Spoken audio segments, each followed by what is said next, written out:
Collector કચેરી ખાતે આમ આદમી પાર્ટી વડોદરા સૂત્રોચ્ચાર સાથે આરએસસીને આવેદનપત્ર આપી રજૂઆત કરી।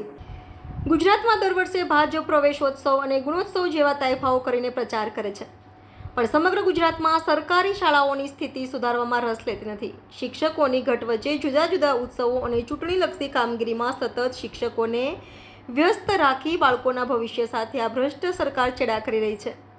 ત્યારે સરકારી શાળામાં ઘટતા શિક્ષકો અને જરૂરી સુવિધાઓની પૂરી પાડવામાં આવે તેવી માંગ સાથે આજરોજ જિલ્લા કલેક્ટર કચેરી વડોદરા ખાતે આમ આદમી પાર્ટી વડોદરાના પ્રમુખ અશોક ઓઝાની આગેવાની હેઠળ આમ આદમી પાર્ટી વડોદરાના કાર્યકર્તાઓ સાથે આવેદનપત્ર આપી રજૂઆત કરી કે ગુજરાતમાં દર વર્ષે ભાજપ પ્રવેશોત્સવ અને ગુણોત્સવ જેવા તાઇફાઓ કરીને પ્રચાર કરે છે, તે બંધ કરવામાં આવે। ખોટા ખર્ચના બદલે શહેર જિલ્લા સરકારી શાળાઓમાં ઘટતા શિક્ષકોની ભરતી કરવા તથા જરૂરી સુવિધાઓ પૂરી પાડવા તેવી માંગ આમ આદમી પાર્ટી વડોદરાએ। રિપોર્ટર રાહુલ રાજપૂત, વાન ન્યૂઝ વડોદરા।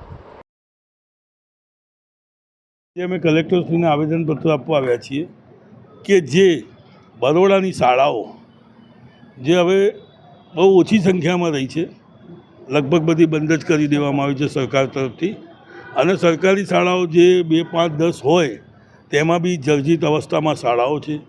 છોકરાઓને ભણવામાં બી અત્યારે કોઈ દેખાડો કરવામાં સરકાર જે આગળ વધી રહી છે એના માટે અમે આવ્યા છીએ કે જે ગણેશ ગુણ ઉત્સવ અને પ્રવેશ ઉત્સવના નામે ખોટા ખર્ચા, ખોટા તાઇફા કરી રહી છે, તો સરકારને આવેદનપત્ર આપી અને જણાવવા માગીએ છીએ કે આવા ખોટા ખર્ચા ન કરી અને જે થોડી શાળાઓ છે જર્જરિત છે અથવા તેમાં કોઈપણ જાતનું સમારકામ કરે અને બાળકો પર ધ્યાન આપે, જ્યાં 2-5 ટીચરની જરૂર હોય ત્યાં 2 ટીચરો છે તો એ ટીચરોનો બી સમાવેશ કરે અને આવા ખોટા ખર્ચાને લાભ થાય એવા ખર્ચા કરી અને પોતાના તંત્ર પર ધ્યાન આપી શાળાઓમાં ધ્યાન આપે અને નાના બાળકોના ભવિષ્ય સાથે રમત ન કરે અને તેમને ભણતર સારું આપે, જેથી બાળકોનું ભવિષ્ય સુધરે તેવી આશા સાથે અમે કલેક્ટર સાહેબને આજે આવેદનપત્ર આપ્યું છે।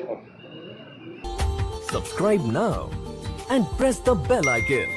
Never miss an update.